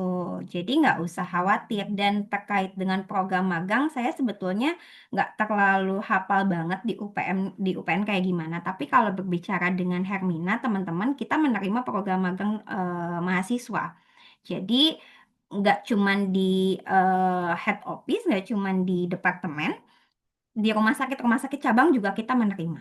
Selama misalkan ada surat pengantar dari kampusnya ditujukan ke Hermina, nanti kita akan tindak lanjuti. Dan di bagian mananya nanti sesuai dengan, pertama sesuai dari surat yang diajukan teman-teman, tapi juga nanti kita lakukan analisa kira-kira apakah memang di HRD butuhnya atau di unit lain yang tentunya masih memiliki apa ya, istilahnya masih berkesinambungan ya dengan jurusan teman-teman. Seperti itu. Jadi nggak apa-apa. Nanti semester 5 ditunggu surat pengajuan magangnya ke Hermina. Baik, Ibu, nanti boleh kami coba. Oke. Seru kan Baik Ibu. ternyata Hermina kan? Iya Bu, menarik Bu, sangat menarik dari awal sampai akhir kami sangat termotivasi, sangat tertarik dengan apa yang Hermina apa ya Bu berikan. Apalagi saya juga dari daerah dan Hermina juga memberikan apa ya pelayanan yang menurut saya cukup baik dengan rumah sakit swasta lain. Mohon izin bertanya juga Bu, Ibu saat ini ditempatkan di Hermina Ciputat atau tidak ya Bu? Saat ini saya ada di Departemen Haura. Jadi Hermina selain daripada cabang, kita ada head office-nya dan saya ditempatkannya di situ.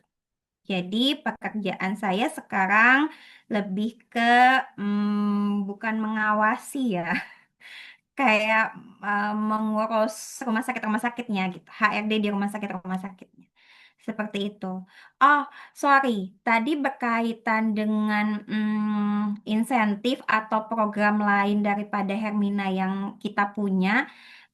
Ada satu yang ketinggalan, Haura, teman-teman. Kan tadi dibilangnya itu ada bonus, THR udah pasti, jenjang karir udah pasti, terus juga karyawan teladan udah pasti. Ada satu. Kalau mungkin teman-teman di daerah, sorry ya, mohon maaf Pak Ari. Kalau teman-teman lebih cenderung kayak carinya PNS. Karena kenapa sih milih PNS? Oh, karena ada pensiunan misalkan ya. Karena ada pensiunan. Oh, jangan salah. Hermina kita punya program pensiun buat karyawan. Dan itu sudah disesuaikan dengan peraturan perundang-undangan. Jadi ketika teman-teman pensiun di Hermina, itu udah ada program pensiunnya. Dana dari Herminanya, baik dari BPJS-nya, atau juga dari lembaga keuangan lain. Kita lembaga keuangan ada dua yang kerjasama untuk program pensiun. Ada Mandiri untuk pembayaran kompensasinya dan ada BNI untuk program pensiun iuran dari pribadi karyawannya. Itu satu tadi yang ketinggalan. Dan itu salah satu yang memotivasi karyawan untuk tetap bertahan dengan Hermina. Kalau karyawan semakin bertahan dengan perusahaan, khususnya dengan Hermina, maka retensi karyawannya akan berjalan. Maka karyawan itu kan semakin lama kompetensinya semakin bagus ya, karena diasah oleh pengalaman, terus ditambah lagi kita diklat-diklatkan, maka pelayanannya juga kinerjanya juga akan lebih baik lagi dibanding karyawan yang kayak setahun keluar. Berarti kan kita harus rekrut lagi. Kalau rekrut, kinerjanya kan dimulai dari nol lagi. Seperti yang tadi saya sampaikan di bagian pendaftaran, kalau dia baru, bisa jadi satu pasien dia butuh waktu 15 menit untuk mendaftarkan satu pasien. Tapi ketika masa kerja dia bisa 5 tahun atau misalkan sekian tahun, dia bisa melayani satu pasien itu cuma 5 menit. Saya pernah mengamati di bagian pendaftaran waktu saya di Sukabumi. Sukabumi itu kan berdiri di tahun 2010 ya. Di 2010 saya mengamati eh, kinerja teman-teman pendaftarannya ketika melayani pasien itu udah cepet banget. Terus saya dipindahkan ke Hermina Soreang yang rumah sakit baru, otomatis karyawannya juga baru ya. Dan itu kelihatan bedanya. Masih kayak ini gimana ya, ini gimana masih kayak gitu. Nah, itu salah satu bentuk efisiensi juga, salah satu bentuk program kita juga. Kalau karyawan semakin lama bertahan dengan Hermina, maka kompetensinya juga akan semakin maksimal, semakin baik. Maka pemberian pelayanan kepada pelanggannya juga semakin maksimal dibanding kita yang kayak ngerekrut lagi. Kan kalau ngerekrut tuh otomatis nggak jalan. Sistem siklus HRD-nya nggak jalan, teman-teman. Kita ngerekrut belum memaksimalkan yang satu, tapi kita sudah melatih lagi orang baru. Gitu. Baik, Ibu. Terima kasih banyak, Ibu. Mungkin dari kami sekian. Eh, Mohon maaf, Ibu, mengganggu waktu istirahatnya hingga jam 10. Seharusnya mungkin Ibu sudah tidur atau sudah melakukan hal lain. Mungkin nanti izinkan saya bertanya lebih lanjut ya, Bu. Apakah kami boleh melakukan sesi dokumentasi untuk bertemu langsung atau tidak? Mungkin saya izin meng-capture dulu, Bu, screenshot untuk dokumentasi kami. Mungkin Bapak Ari boleh jika berkenan dinyalakan kameranya, Bapak. Oke, Haura dan teman-teman, saya boleh menyampaikan sedikit? Silakan Bapak. Ya, boleh Bapak, boleh, boleh sekali. Silakan Bapak. Oke, salam kenal ya, Haura, Naura, Rizka, sama siapa? Nedila sama Wandira ya. Berarti kalian berlima ya? Iya, betul Bapak. Iya betul Pak. Oke, salam kenal ya, karena kan kita beda jurusan nih. Terus saya juga mau ucapkan terima kasih ke Bu Made atas waktunya dan ilmunya udah bersedia untuk apa namanya diwawancara sama adik-adik dari UPN ini. Oke, teman-teman. Saya tadi, sorry, saya baru baru bergabung, terus tadi memperhatikan diskusi dari teman-teman sekalian.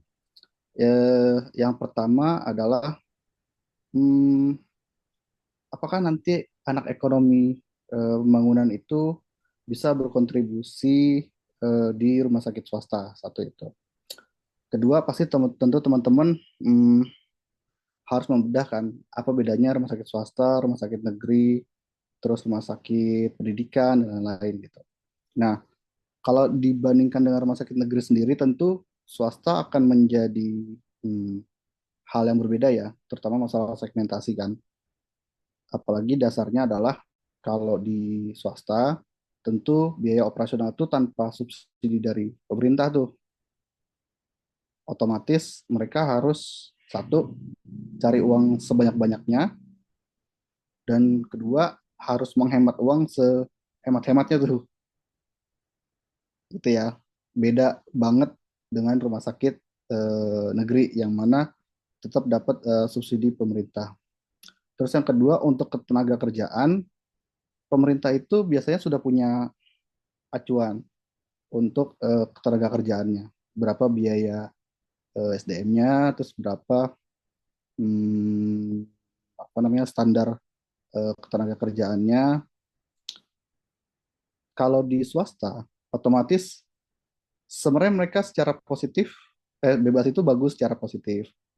Tapi negatif juga tuh, karena nggak punya acuan kan, nggak punya acuan bagaimana mengelola SDM-nya tuh. Otomatis mereka harus memutar otak sendiri untuk merencanakan manpower planning-nya. Setahu saya bahkan di puskesmas lah, puskesmas di Jakarta itu eh, untuk gaji nakes maupun non nakesnya itu tetap dapat subsidi tuh dari Pemda tuh. Kecuali kalau memang puskesmas tersebut mau merekrut tenaga honorer misalnya, maka itu dibayar melalui pemasukan pribadinya si puskesmas tersebut. Nah, berarti nangkap ya perbedaannya kira-kira seperti itu. Tuntutan untuk mandirinya lebih besar gitu.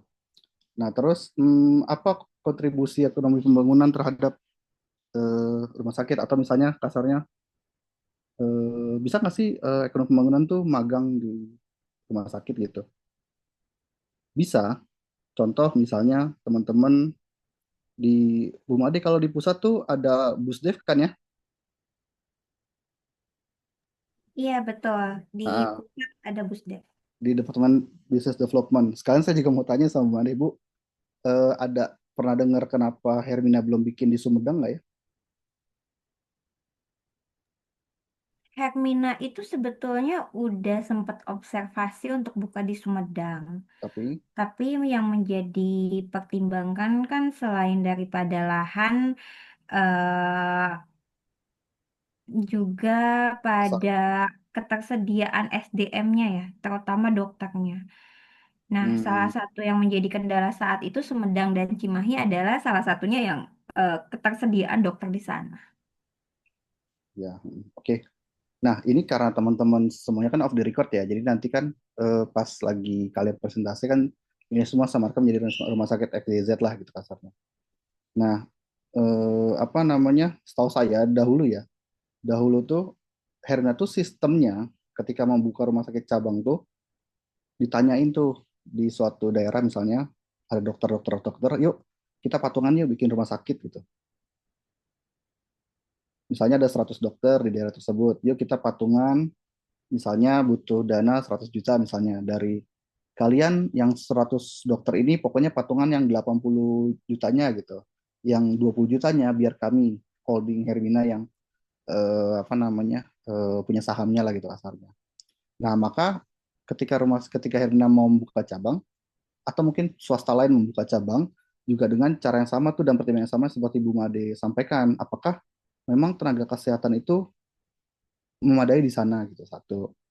Terus kedua, apakah di sana tuh sudah ada pesaingnya atau belum gitu. Contoh misalnya di Hermina Jogja sama di Hermina Solo. Itu dulu sempat struggle untuk pencapaian BEP, break even point. Ada yang tahu break even point?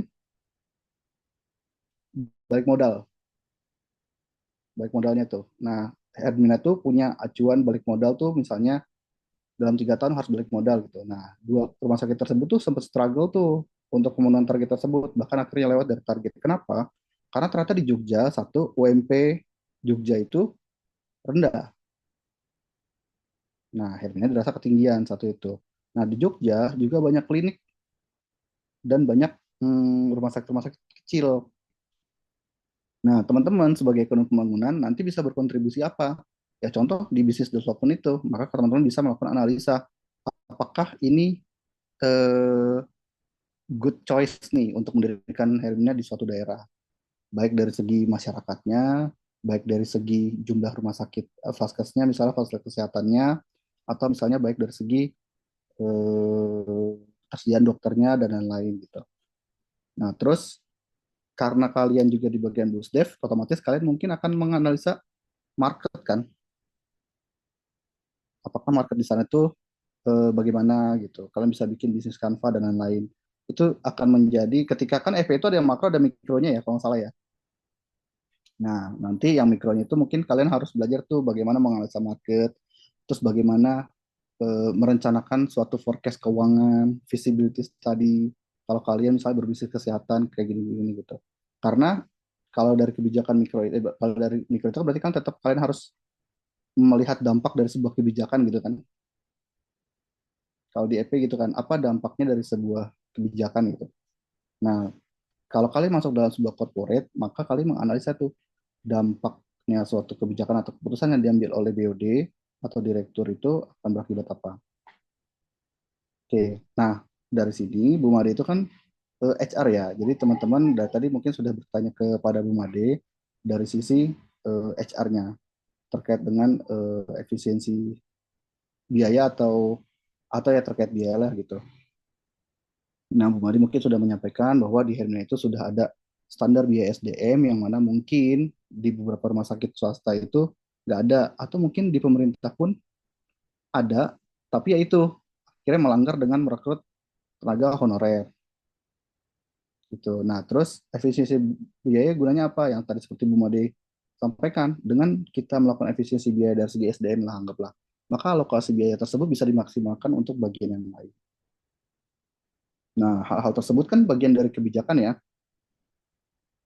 kebijakan manajemen tuh. Nah, dampaknya apa terhadap pelayanan, terhadap ini, terhadap ini, terhadap ini. Nah, itu semua diperhitungkan tuh. Nah, teman-teman dari EP itu nantinya itu akan menganalisa apa dampaknya jika pelayanan tidak diutamakan, malah mengutamakan bagian HR-nya. Atau misalnya apa dampaknya kebijakan dari penekanan biaya diklat atau pelatihan karyawan, perawat, dan dokter terhadap kesehatan masyarakatnya. Atau misalnya keputusan untuk datang ke Hermina. Paling kira-kira itu untuk apa ya pemantik ya telat sih ya kalau untuk pemantiknya. Tapi paling nggak itu untuk brainstorming lah, brainstorming teman-teman dari EP sekalian. Mumpung ini ada seorang expert dari Hermina nih dari Bu Made. Tapi kalian udah tahu belum Bu Made itu menurut kalian dari mana? Dari Bali, Bapak. Dari Bali, oke. Tapi kerjanya dulu di rumah sakit cabang mana? Tahu nggak? Rumah sakit Hermina cabang mana? Tadi Sukabumi, Pak. Nah, jadi Bu Made ini juga saya waktu pertama kali ketemu ini Made, tapi kemudian beliau itu pejabat di Hermina Sukabumi. Jadi yang mana yang gimana ya alurnya gitu. Tapi tadi kan Bu Made juga udah menceritakan ya alurnya gimana karir beliau sampai akhirnya beliau ditarik ke pusat. Jadi itu tadi Bu Made udah ceritain struktur Hermina belum ya? Yaitu eh, apa namanya seluruh rumah sakit itu di bawah PT MLM namanya, Medical Local Management. Jadi ada holding. Jadi kayak ibaratnya gini, misalnya saya sama Naura bikin warkop lah gitu kasarnya. Saya bikin warkop sama Naura. Nah, terus kemudian warkop kita sukses di Naura. Terus kemudian apa namanya? ah, Haura ngelihat bisnis warkop kita oke nih gitu. Terus Haura mikir, wah di lingkungan rumah kita tuh, rumah saya tuh belum ada warkop. Akhirnya Haura datanglah ke Naura misalnya. Boleh nggak buka buka warkop yang sama dengan merek kamu gitu kan? Terus tolong juga handle manajemennya, standarnya gitu. Saya nggak mau pusing, ya saya tinggal taruh uang aja lah gitu kasarnya ya.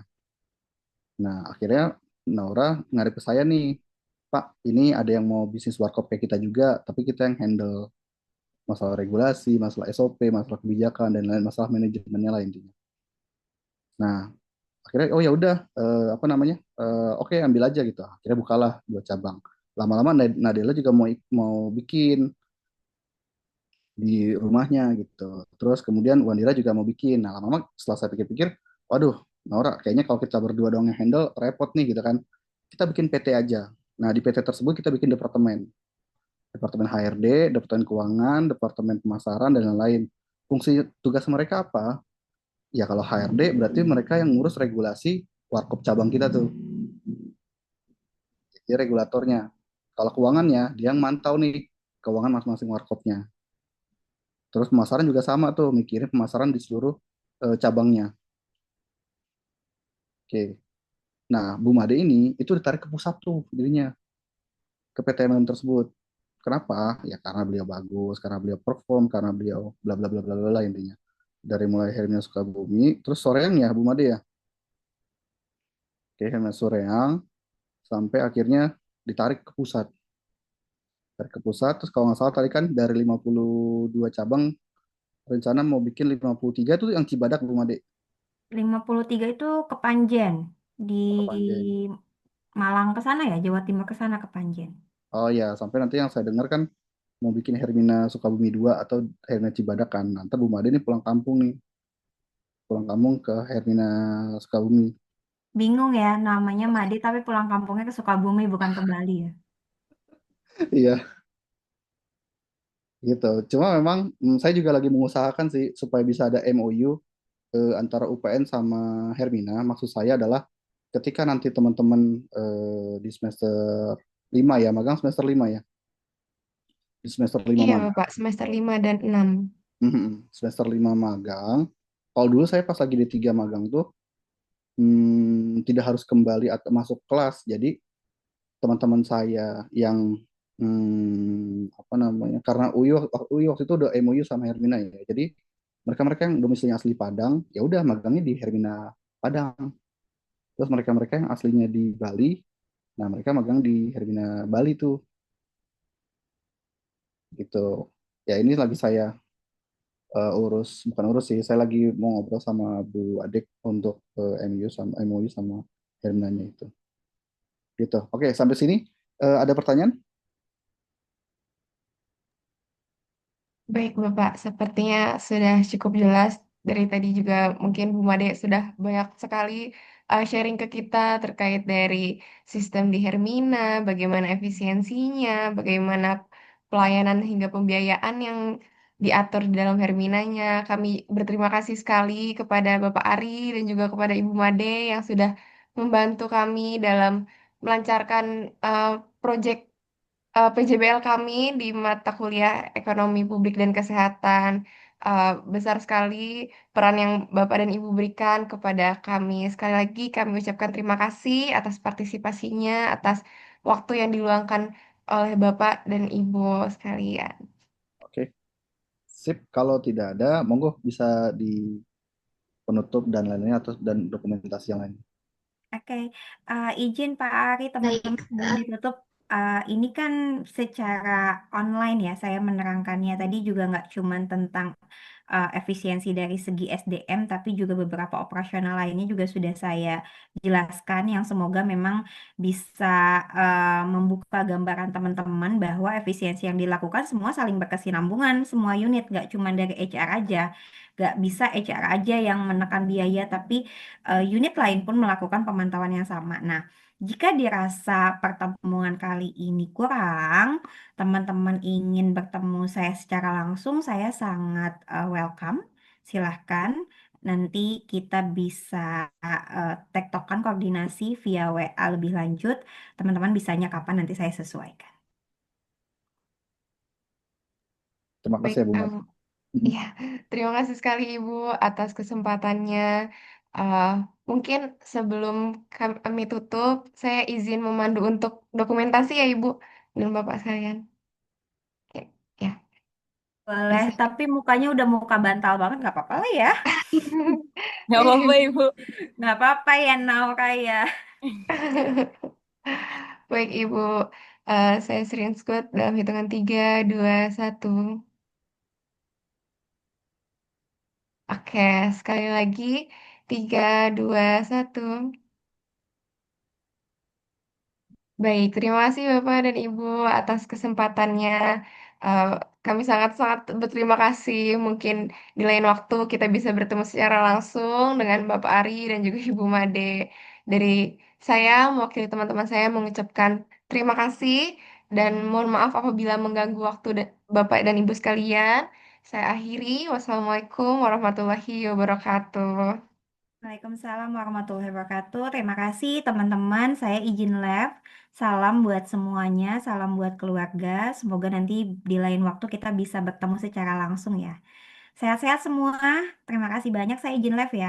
Assalamualaikum. Selamat istirahat. Waalaikumsalam. Baik, Waalaikumsalam. Makasih Terima banyak kasih Bu. banyak Ibu. Makasih banyak Ibu. Salam. Saya juga izin live ya teman-teman. Terima Makasih kasih ya. Ya Pak. baik Pak. Bapak, Terima terima kasih kasih. Bapak. Terima kasih ya. Terima kasih, Pak. Mm.